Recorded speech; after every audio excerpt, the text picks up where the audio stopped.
y est, je suis parti. Okay, bonjour. We are going to introduce someone incredible today. We are so blessed to have a senator with us. Oui, Hello, senateur. On va vous dire en français aussi. A former senator. A former senator. A former senator from At the time, I represented Alaska, and so I lived in Alaska for 30 years. I was born and raised in Springfield, Massachusetts. My parents were French-Canadian who emigrated in the 20s. Non, c'est une idée, on va le dire en français. No, we can. We No, we are going to do the translation. D'accord? We're not going to translate it. D'accord, We're just going to have tout est fun. beau. Yeah. I wish I could say it in French, but I mangle it too bad. It's perfect. It's been a long time. A long time, and you've got to use it.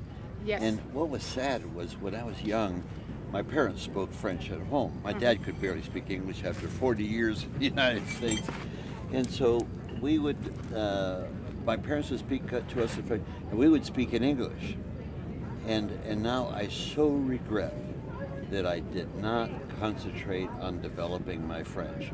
Now, it was good enough when I went into the service that I put down that I spoke a language, which was French. And I eventually wound up in Paris during the Korean War, and I was an officier de liaison avec le deuxième bureau en France. Ça fait, but j'avais 24 ans. 24 ans. Qu'est-ce qu'on connaît à 24 ans? On cherche les demoiselles.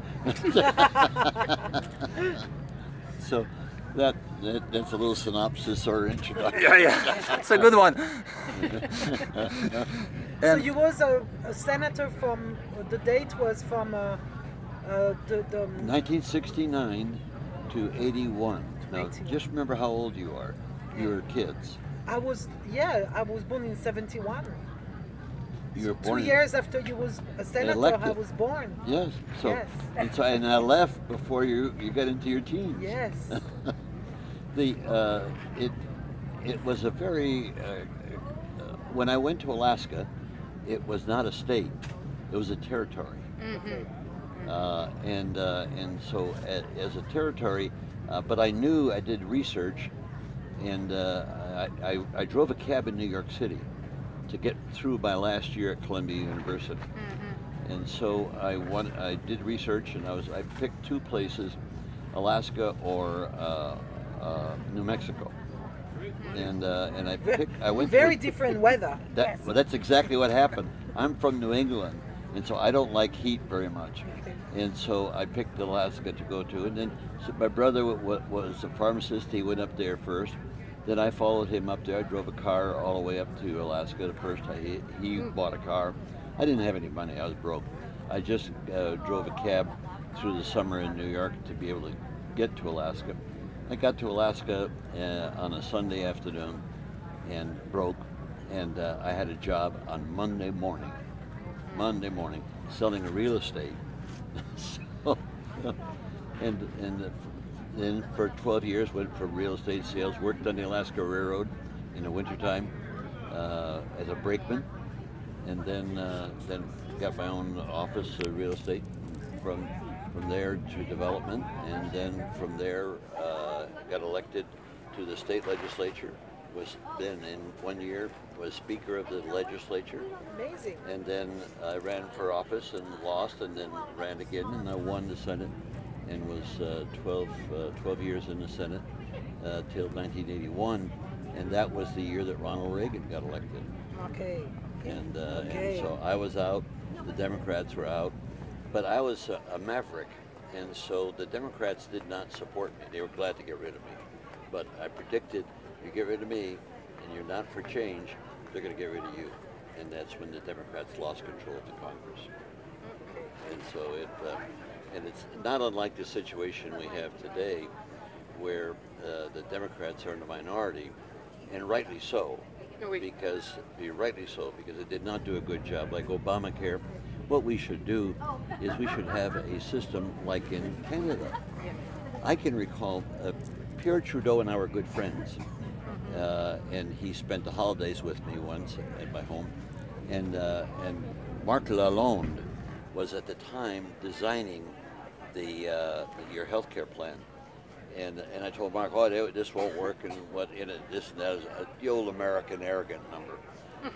And now I look back, he was right, I was wrong, and you have a great health care system, and we should just copy it. We should just copy it. But Americans with their arrogance are not going to copy anything because we know it all. Yeah. And so what we're going to do is we're going to mutilate ourselves for the next 30 years because Obamacare is not going to work, and Obamacare was nothing but a subsidy to the insurance industry. Why do we have to go through the insurance process to have health care? You could have a supplemental, which would be like a copay, but not the fundamental part of it. And so that's the unfortunate situation that we have today. Now, I thought that Harper in Canada was a horrible mistake, and you paid dearly for it in Canada. But Justin, I did not met Justin. Every time I got together with about 5-6 times with Trudeau when he was Prime Minister, he was always talking about his son. He was very proud of Justin, but I never got to meet him. And I was very happy that Justin got elected, but he's not his father. He doesn't have I think the word is courage of his father. His father was not afraid. And Justin is a little political. Do you think you need courage if you're not afraid? I think that's the thing. When you're not afraid, you don't have courage because you fear less. If you see what I'm saying. No, say that again. If you are fearless, yes, you don't have courage. You don't need courage. You're quite right. And people, when I released the Pentagon Papers, and they attempted to indict me under the Nixon administration, and people would say, "Well, you're so courageous." And I said, no, it's not courage, that's what I am. Exactly, you're fearless. That's right. And I don't know why that's the case, because most politicians, when they get elected, they feel important, one. Two, they have perks that go with the office.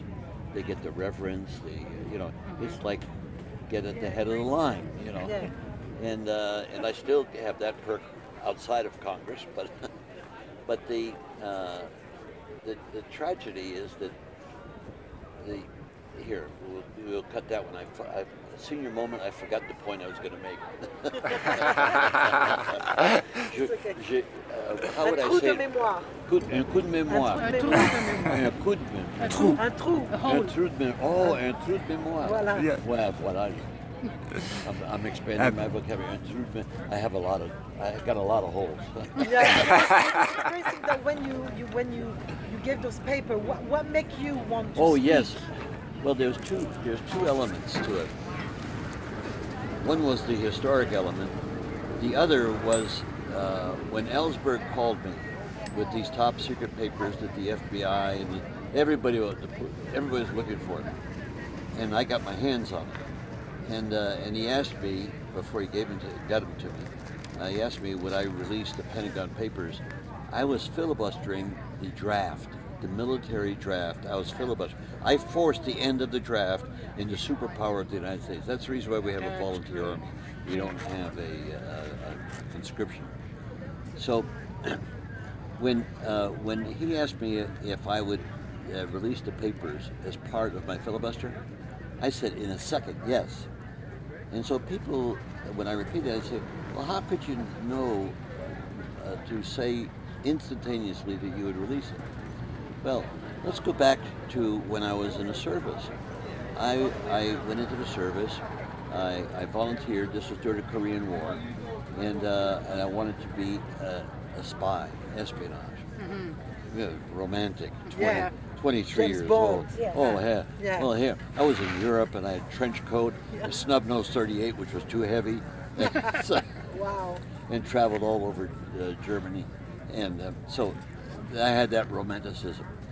But as I, in the office that I held initially, I was the adjutant. The adjutant is the chief political officer, or the officer to consign his name.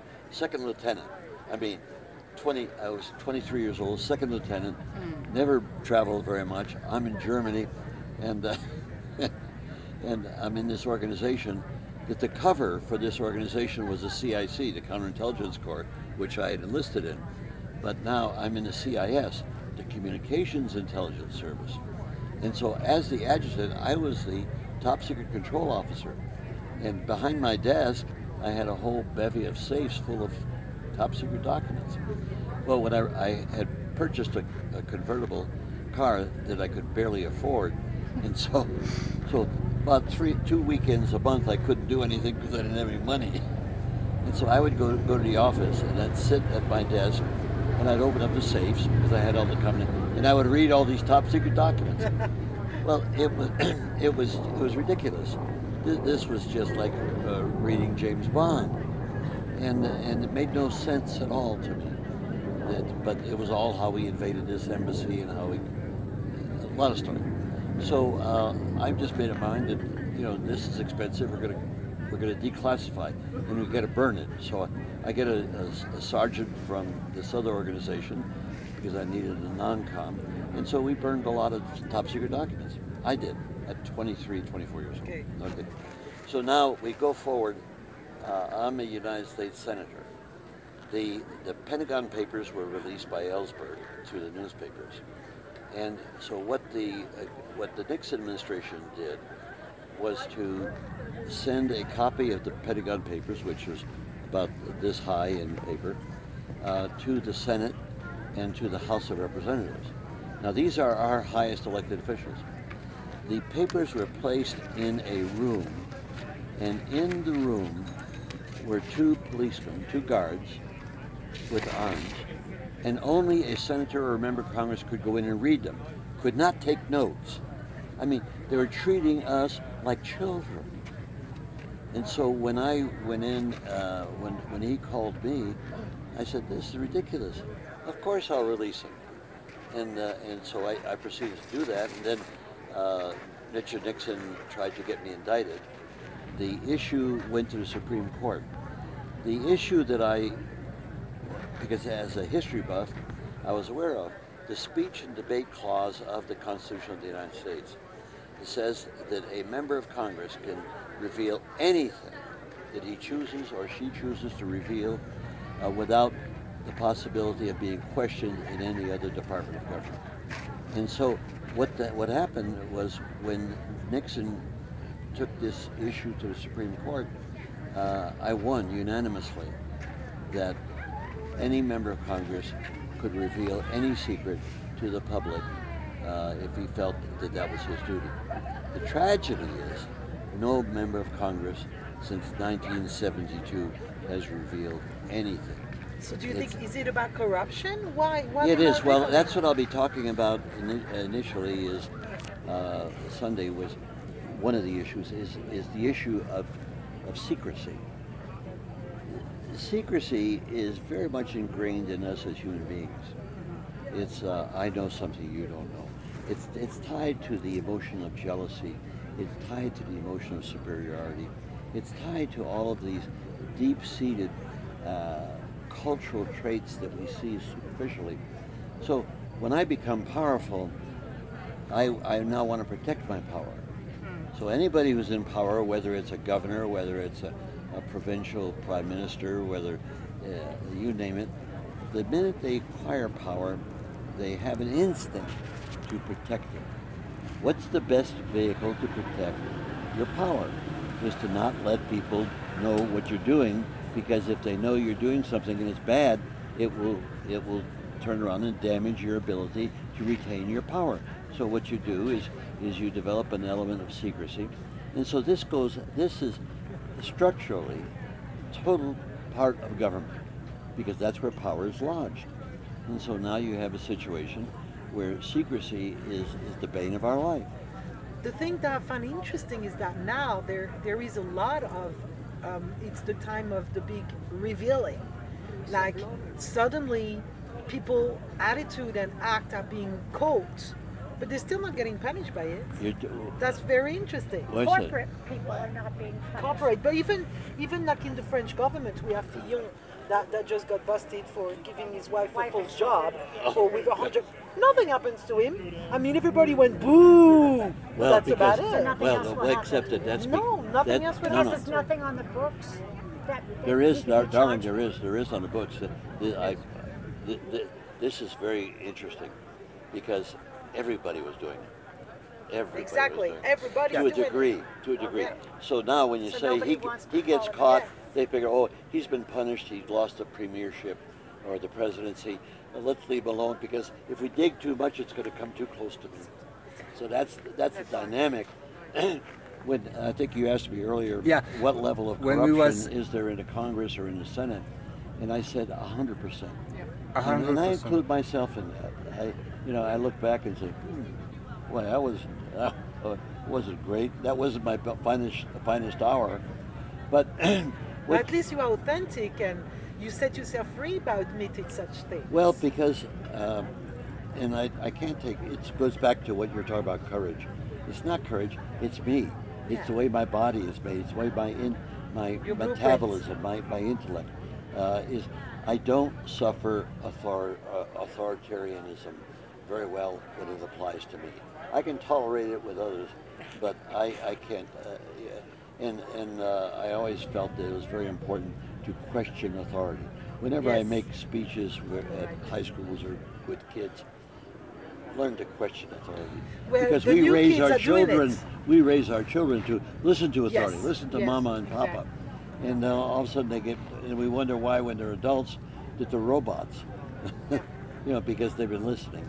And so they've got to be able, as they mature, when you see child development and the kids are just revolting from their parents, that's the beginning of questioning authority. Well, and it's not bad. This No, year, that's good. That's good. before that's the new, we call them the indigos. I mean, there is a label on this. Those new kids that arrived from 2000, they hear to question authority. That is the greatest power.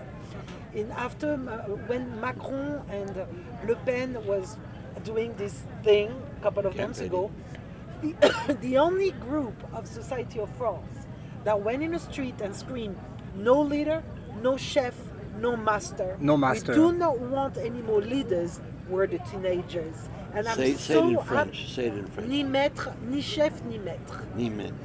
Okay? And that for me it's unbelievable because we are starting to understand that we are sovereign beings. And we don't need somebody to make decision for us because we have the quality to know what I do to you, I will do to myself. And we are coming to this new millennium thinking.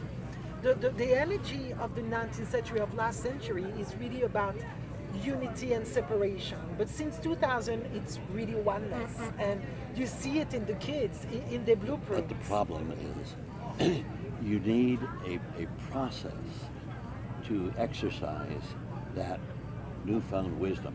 Keep in mind that there's a reason why children are somewhat immature, because they don't have a lot of life experience. Now, what we're talking about in the new generation is this awareness that there's something wrong. It's almost intuitive Yes. in these children. Now, I spent the last 30 years of my life focusing on direct democracy. So when we talk about all these changes that are going to take place or will take place, as long as we are a civilization, starting with Solon in 592 BC, as long as we accept the fact that we are a nation of laws, so we have to have laws out there. And the key element of laws is that we all have to obey them. The elites don't have to obey them because they Yeah, but control the lawmaking process. That's the why problem, we don't the want problem that. is that the law has never been voted by the public. Exactly right. right. And I hope you're going to be there on And the, uh, the and I'll let you- Constitution neither. Somebody's going to talk about That's it. what he's. that's last 30 years. Yeah. Here, when you look at governance, there's only two venues. The government, and this is American or global, is where the government, where the problem lies in the structure of government. Representative government is not enough, and then the other venue is the people. Yeah. But the problem is the people don't have a vehicle to exercise their sovereign legislative rights. Put a website. No, the website is a tool. Yeah, a tool. That's a tool. You need something more fundamental than a tool. You need to for the people to understand. Here, when I say I spent 30 years, I've developed legislation called the National Citizens Initiative for Democracy. Okay, it took 7 years to write the legislation. The legislation is made up of two legislative acts. One is an amendment to the Constitution of the United States, whereby the people express their sovereignty to use the power they gave away on election day to representatives to also use it themselves to make laws. Okay? Then it goes on, there's only 6 sections. One sheet of paper contains the amendment to the Constitution. And one of the elements that's very key is that we set up an electoral trust or a citizens trust. Because you see, if you're going to make laws, and this is where the confluence of my experience as a student of history and a legislative experience and a political experience, it's fundamental that you need an agency to do the housekeeping work for the people, for the legislature of the people. So I create that in the Constitution. It's written out there. It's called the Citizens Trust. Yes. And they will be, now, where does that come from? Here, you go to Ottawa, and you see that the members of Parliament have their documents, papers, they're served. Well, the agency that does that, and I don't know the name of it, but I know it's an agency that does the housekeeping. It's like, who's doing the housekeeping at this conference we're at? It's a group of people. So if you're going to have a successful process where the people are going to be able to make laws, they need an agency to implement the procedures of lawmaking. Lawmaking is not getting up in one day and protesting. That's not lawmaking. All protests do is confirm that representative government doesn't work. That's what protest does. It doesn't solve the problem. You need a structure put in place so that you know how to make laws. So if we're going to make a law, and we could do this at the global level, we could do it at the national level, we could do it at the city level, at the county level. We have, in the United States, we have about 23 states in a very revolutionary period at the closing of the 19th century, where we set up what we call IRR, Initiative, Referendum, and Recall laws, only in 23 states. And in about half those states, it's lousy law. The other half is not good law, because they don't have it independent. And this is because we copied Switzerland. Switzerland is the only, well, I take that back. There are places in South America, Uruguay, that has done some very interesting things. But we all know of the Western model, which is Switzerland. Well, Switzerland, I always thought was the beginning and end all.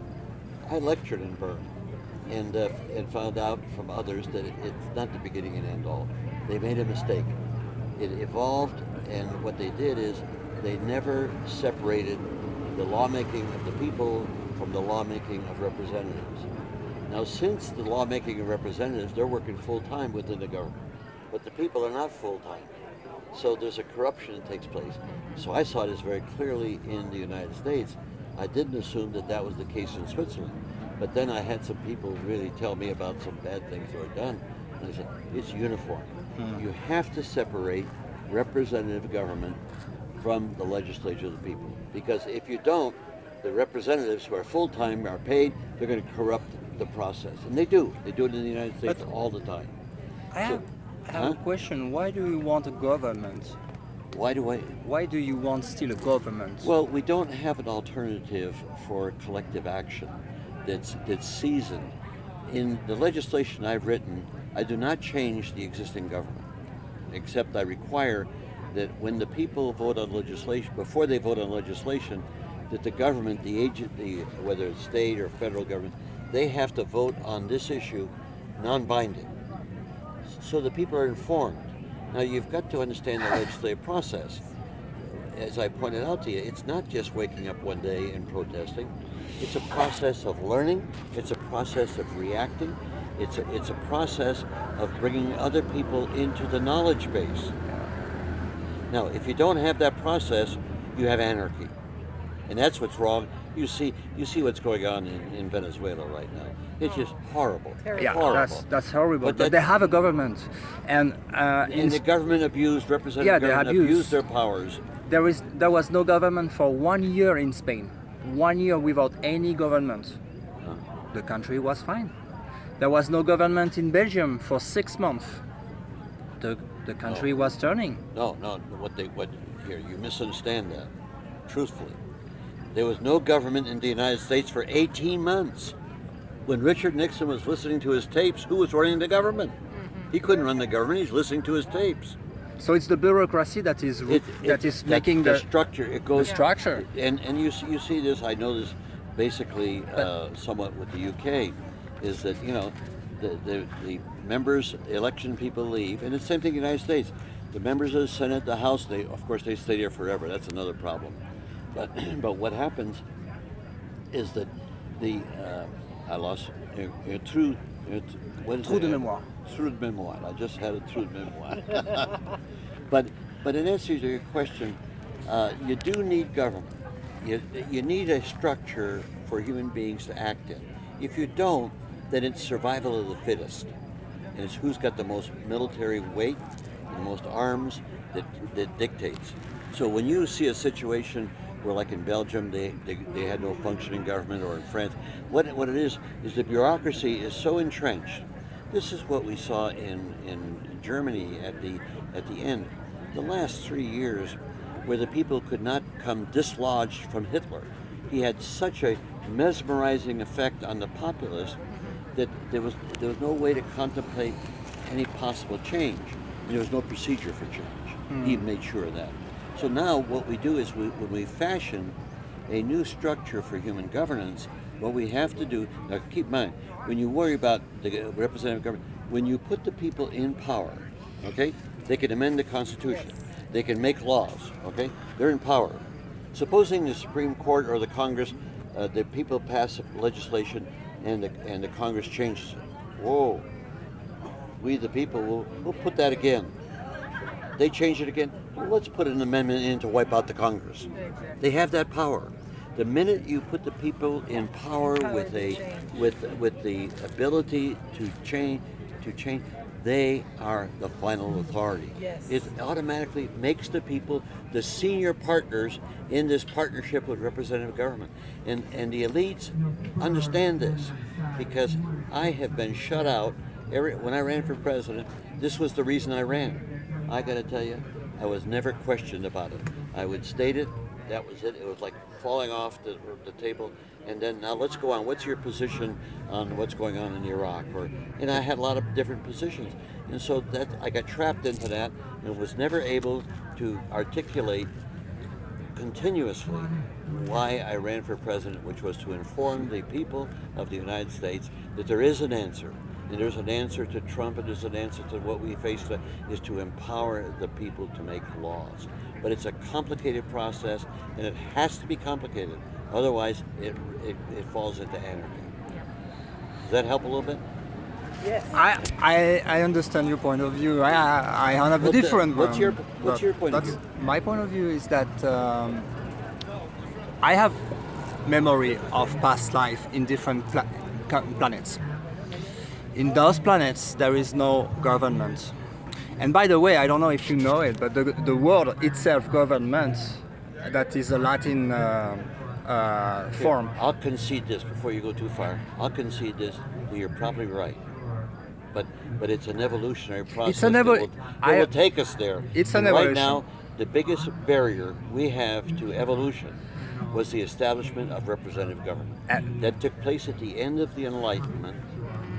We put in place, and the reason why we like representative government is because it keeps the elites in power who were in power before the Enlightenment. And there is also something else, is that when you have representatives that take decisions for the people, you have secrecy.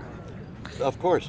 If you want the people to rule themselves, you have to tell them anything to take their own decision. But I'll tell you, there is no more secrecy. Well, I don't question. Here, I lodged earlier that secrecy is embedded in our nature, our culture. It's a defense mechanism we use for ourselves. if I'm doing something that I don't want you to know, it may not be criminal, but I don't want you to know. Here, little lies like not telling the truth to your parents when they're dying, or you know, it's very complicated. Yeah. Human being, but I have no problem accepting the fact that once we get into a system of direct democracy, that we may at some point do away with representative government altogether. Yeah. And we may evolve into a superior human being that will not need the formalities that I'm talking about. And they would evolve out of it. So I don't question that. Yeah, there is a process. But we're over here, we're stuck. Yeah. We're over here and we're stuck, and everybody's marching in the streets, and of course it doesn't work. Yeah. I mean, violence. Violence is catering to the elites, because you remember Wall Street, the protest movements. Okay. Yeah. Well, I spoke to about 3 of them encampments, one in Zurich and one in Netherlands and in the United States, and of course I was in Zurich, and there were all these kids, idealism, and I kept saying, well, it's great to have ideals, but you got to translate it into a process that permits you to make laws. Oh, too complicated. We just want to change. Now in France we had Mai 68, and now the one that was in the streets screaming for freedom and the end of the Vietnam War and socialism, they're all in the government now, and they are basically doing even worse than what they was fighting for. So I agree with what you are saying. I was going to make that point with him, that, oh, let's have a new party. That's not an answer. But that's what it was. Oh, we need a new party. And we need a new system. You're going to see the person right now in France. He's a young man, 39 years old. We'll see how long he lasts, because he's got to create a new party. He's got to deal with the other existing parties, and parties are corruptible. It's designed here. We're going to form a party, the 3 of us against the 2 of them, and in this party, we're going to keep our secrets as how we disadvantage them to advance ourselves. But this is human nature, and that's why I go back to the whole issue. So that's why people, I think, I'm a psychic, and I've never been in the system. All right, my father was a communist from Gauche Caviar, you know, and all these beautiful things. He's not like that right now, but I'm a child of the EP. I'm the seed of 1968. All right, and I'm like you. I'm fearless, and I'm very authentic, and I use my own sovereign right and intelligence and intuitive concept. I have a lie detector inside of me. I do not vote. I've never voted. I've never think it actually worked for me to vote, because I always vote for the one that never get voted. Votes don't work. No, votes don't work. We agree. And I think that what's beautiful and what I'm noticing around the world right now is that people are starting to listen to their own inner leader and to their own, and they're really starting to question the things. So it's cracking. We're not there yet, but it's growing. Let's hope, because I hear in the 30 years I've been at direct democracy, which I view as the only vehicle that will bring about the flip to get us by this terrible barrier of representative government, and that is to empower the people structurally to make laws. And if you look at all representative governments, they have a structure. The Senate of the United States has a process where laws are made in an evolutionary fashion. And so we need to do that. And the point he made earlier is there may come a time in the future where we don't need a government, that we'll all have an intuitive awareness of what's the proper thing to do. Yes, and it's happening. It's happening. Well, but I wish it were happening a lot faster than I think it's happening. There you go. So do we. Please, Whitney, you. I wanted to add that part of my feeling about this National Citizens Initiative is if the people had the power to make laws, in addition to our representatives, that our representatives would be more likely to pass laws that the people wanted, because they'd be embarrassed if we turned around and said, we're not going to do it your way, we're going to do it our way. If you don't listen to us, we'll do it ourselves.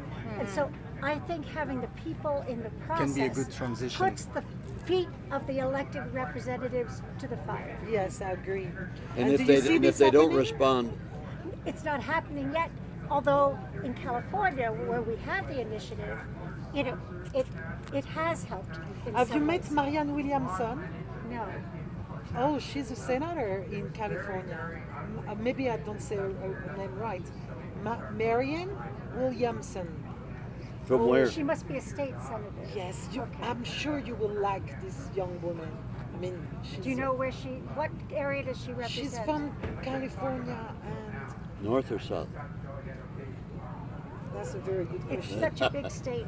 Yes. There's Top a, her name, Marianne Williamson. okay. There's Marianne. a Because move she's a to young split lady. California in two Yes. states Oh, okay. because the Southern California is much more conservative and the northern part of California Is is more much more progressive. progressive. She must be from North. Okay. Yes, Yes. I'm Marianne sure. Williamson. Yes, Otherwise they would- Marianne Williamson. Check her out. She studied A Course in Miracle, and she wrote a lot of books called Return to Love and everything. She worked Yeah. with Nelson Mandela, and she's completely enlightening. And I'm getting God bombs listening to you because I Well- see this, what you're talking about, it's really merging, really merging. And here, it's all going to end with love. Yes. Yes. Either we have that foundation, but we don't have enough love right now. And we need it globally. What's going on today is really from an observation point of view is very interesting. And you don't know which way it's going to bounce, but you do know it goes up and down. Life and governance is biorhythms, up and down. So, I wanted to speak about the citizen hearing in 2001. Yes, It yes. was just before the 9/11, and I asked you the question if you thought that it was There's a related, connection. that there is a connection. I don't have any knowledge that it was connected.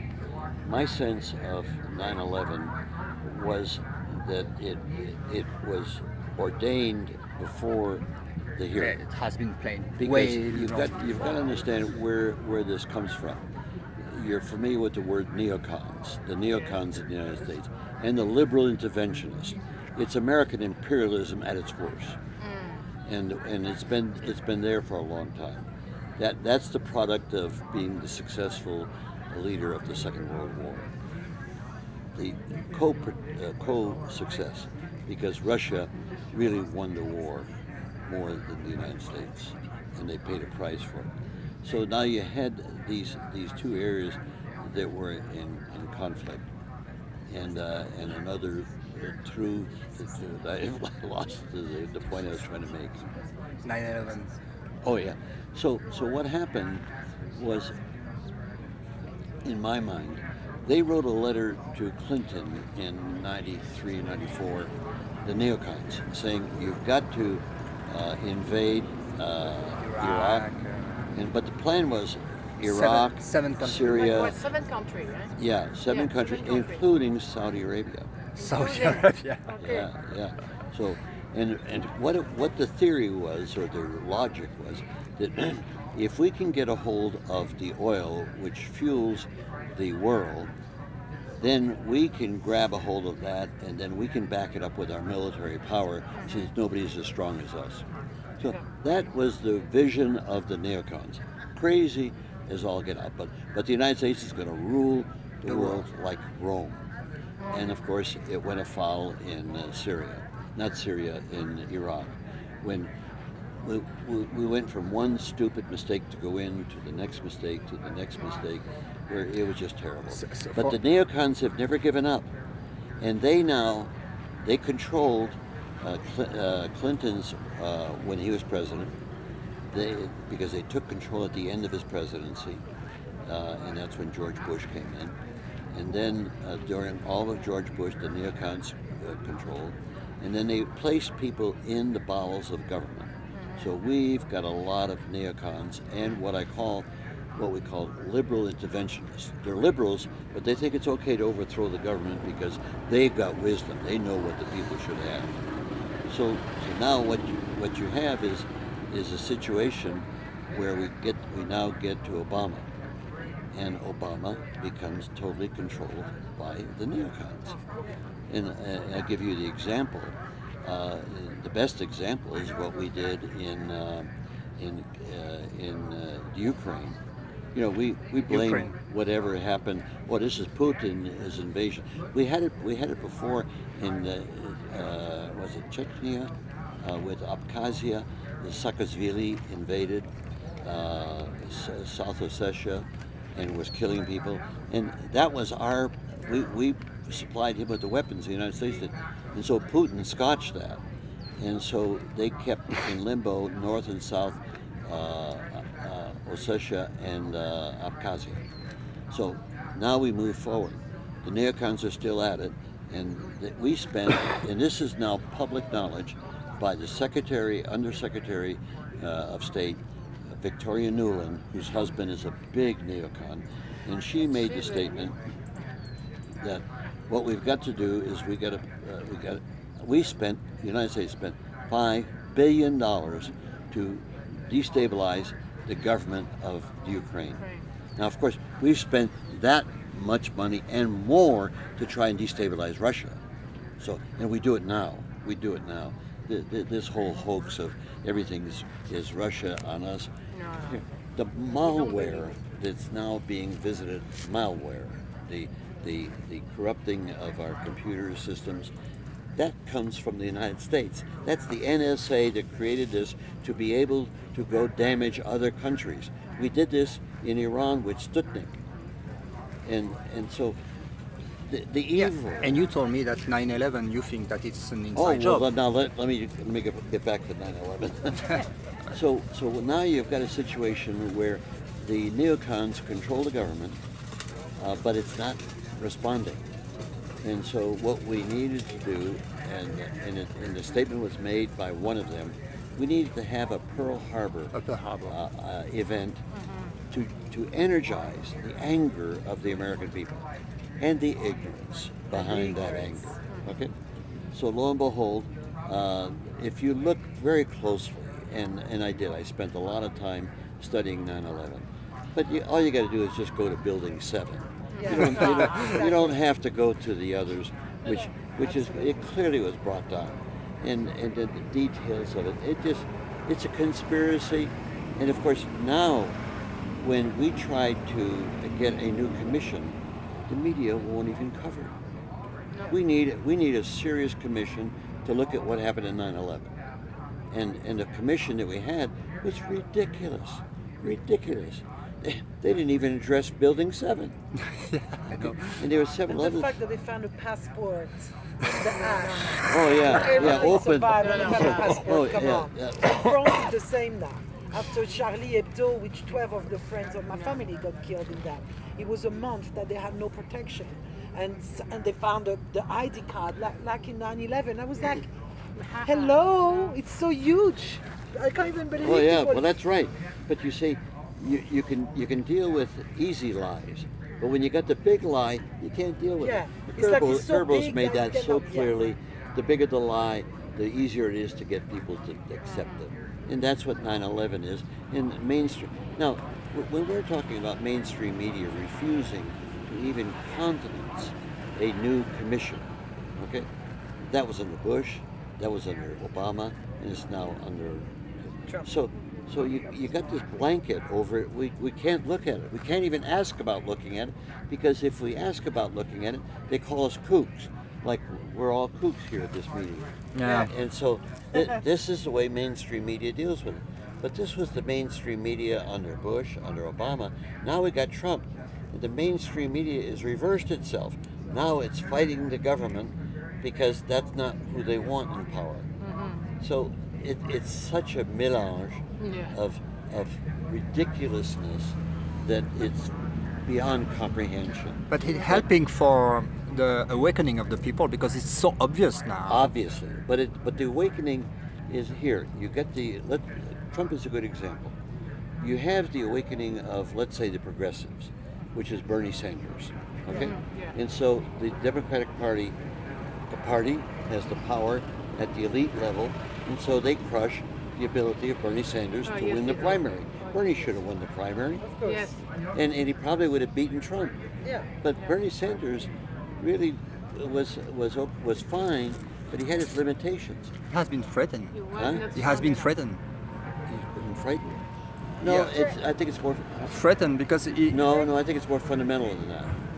He, like a politician, he loves to stand up and say, we need single-payer health care. We need this, we need that. We should. They're great. We all identify with that as progressives. But then he doesn't have a half an ounce of time spent on how you're going to bring it about. Now, anybody during the campaign that said we want all these things and doesn't have a solution, there is no solution. The Republicans who control the Congress, they aren't going to vote for any of this. And so why talk about it and raise people's expectations only to be dashed? And that's what Bernie did. I wrote Bernie several times, and he didn't even acknowledge, not even acknowledge, and I donated money to him. Didn't even acknowledge. And I kept saying, your agenda's right, but you don't have a way to implement your agenda. And so, same thing with Warren. He's a great articulate person on You issues. should be president. I'm Well, listening to you. I've I'm heard like, that. I know that. I'm like, oh my God, somebody like you with your knowledge and your honesty. It would not have worked. First off, let me tell you why it wouldn't work. Secondly, because I'm confrontational. Okay? But what would work? If I were president, I would use all the power of the presidency to pass the National Citizen Initiative, to implement the people, to make laws, and then let them implement the agenda they want. Okay? Yeah. And you got enough? Yes, thank you. God. Thank you. Oh my God, I want to give you a big kiss. Me too. I am so honored. Thank you so much. Oh, Québécois. Oh my God, so happy I've met you. I'm glad you're cut ahead of you. Yes.